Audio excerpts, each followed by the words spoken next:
은퇴는 나중에 할 건데 그때 가서 퇴직금 준비하면 안 되나요? 라고 생각했던 대표님이라면 이번 영상 통해서 이 퇴직금과 절세 이 두 가지 다 놓치지 마세요. 네, 안녕하세요. 비즈니스 헬퍼 조 팀장입니다. 많은 대표님들께서 놓치고 있는 것 중에 하나가 바로 이 퇴직금 설정입니다. 퇴직금이요?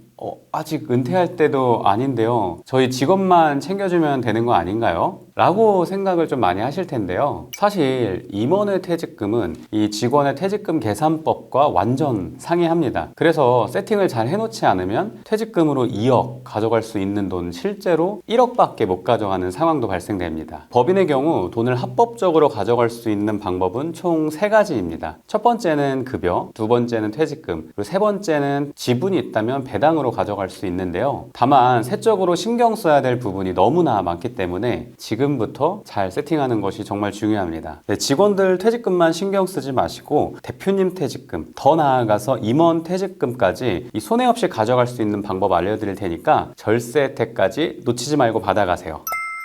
자, 그럼 핵심 내용 먼저 말씀드릴게요. 법인의 퇴직금, 이 직원 퇴직금과 무엇이 다른가요? 아주 쉽게 비교해서 설명을 좀 드릴게요. 이 직원의 경우 1년치 연봉에 나누기 12를 합니다. 그리고 거기에 근속연수를 곱한 숫자가 이 퇴직금인데요. 임원의 경우는 1년치 연봉에 나누기 10을 합니다. 거기에 똑같이 근속연수를 곱하죠. 그래서 제가 숫자로 좀 예시를 들어드릴 텐데요. 직원과 대표가 둘 다 연봉 1억 2천만 원이고 한 10년 정도 일했다고 가정을 해볼게요. 직원의 퇴직금은 1억 2천만 원, 연봉에 나누기 12를 하고요. 곱하기 근속연수 10년 해서 총 1억 원이 됩니다. 그런데 임원의 퇴직금은 1억 2천만 원 연봉에 나누기 10을 하고 나서 근속연수 10년을 하면은 1억 2천만 원이 됩니다. 그런데 정관의 퇴직금 지급 규정 중에서 지급 배수율을 잘 기재하시면 1억 2천만 원이 아니라 2억 4천만 원이 가능해집니다. 사실상 엄청 많이 차이가 나죠.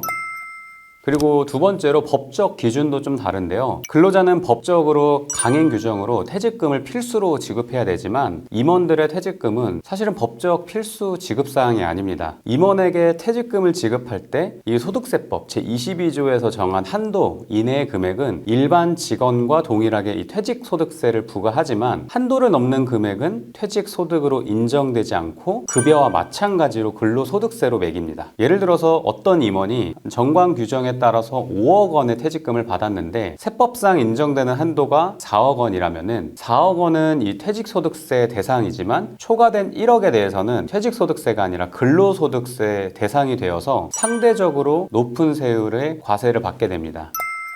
그러면 여기서 말하는 임원의 범위는 어떻게 될까요? 임원이라고 한다면 사내이사, 대표이사, 감사 등을 좀 말하게 됩니다. 그리고 위에서 말씀드렸던 이 퇴직금 지급 배수율, 이 2배수 내용을 정관에 잘 넣으면 퇴직금을 2배로 받을 수가 있습니다. 그래서 이 퇴직세법에 대한 것들은 좀 변경이 있어서 이 2020년도 1월 1일 이후로 이 정관 정비를 안 하신 분들이나 아니면 법인 설립하고 나서 정관을 한 번도 열어보지 않으신 분들은 꼭 이번 기회에 들여보시길 바랍니다.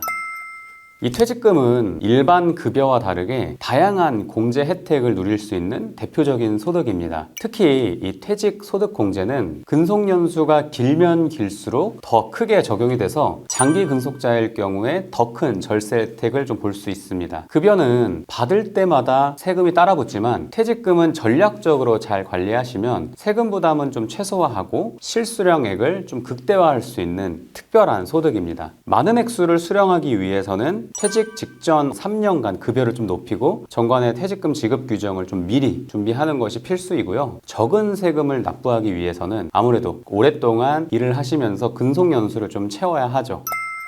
그렇다면 퇴직연금으로 준비하면 되는지 정관만 잘 기재하면 되는 건지 궁금하실 텐데요. 정관 안에 임원의 보수 지급 규정이나 퇴직금 지급 규정을 만들어 둔다고 끝나는 건 아닙니다. 법적으로는 가져갈 수 있게 아주 문제없이 만들어 놨지만 정작 가져갈 돈이 없으면 안 되는 거니까요. 그래서 퇴직을 할 때 가져갈 돈을 미리미리 저축하면서 준비하셔야 합니다. 제가 이런 말씀 드리면 아마 사업을 잘 성장시켜서 회사 회사에 돈 많이 쌓아두고 나중에 그렇게 가져가면 되지 라고 생각하실 수 있는데, 많은 중소기업 대표님들이 이 돈 때문에 많이 힘들어 합니다. 이 사업이 잘 될 때는 계속적인 투자로 돈이 안 쌓이고, 또 사업이 어려울 때는 버티기 위해서 돈이 계속 나가기만 하고, 그래서 꼭 따로 적립해 가는 것이 굉장히 필요합니다. 그래서 법인을 운영하시는 분들에게 이 퇴직연금이나 아니면 보험사 상품 중에서 뭐 종신보험이나 뭐 연금보험이나 뭐 경영인정기보험 등 이렇게 활용하시는 경우들이 좀 많은데, 이 상품에는 장단점이 좀 있을 뿐이지 무조건적으로 어떤 것만 유리하고 어떤 거는 불리하다 이런 거는 없거든요. 그래서 대표님과 사업체의 성격에 따라서 잘 선택하시는 게 좋습니다.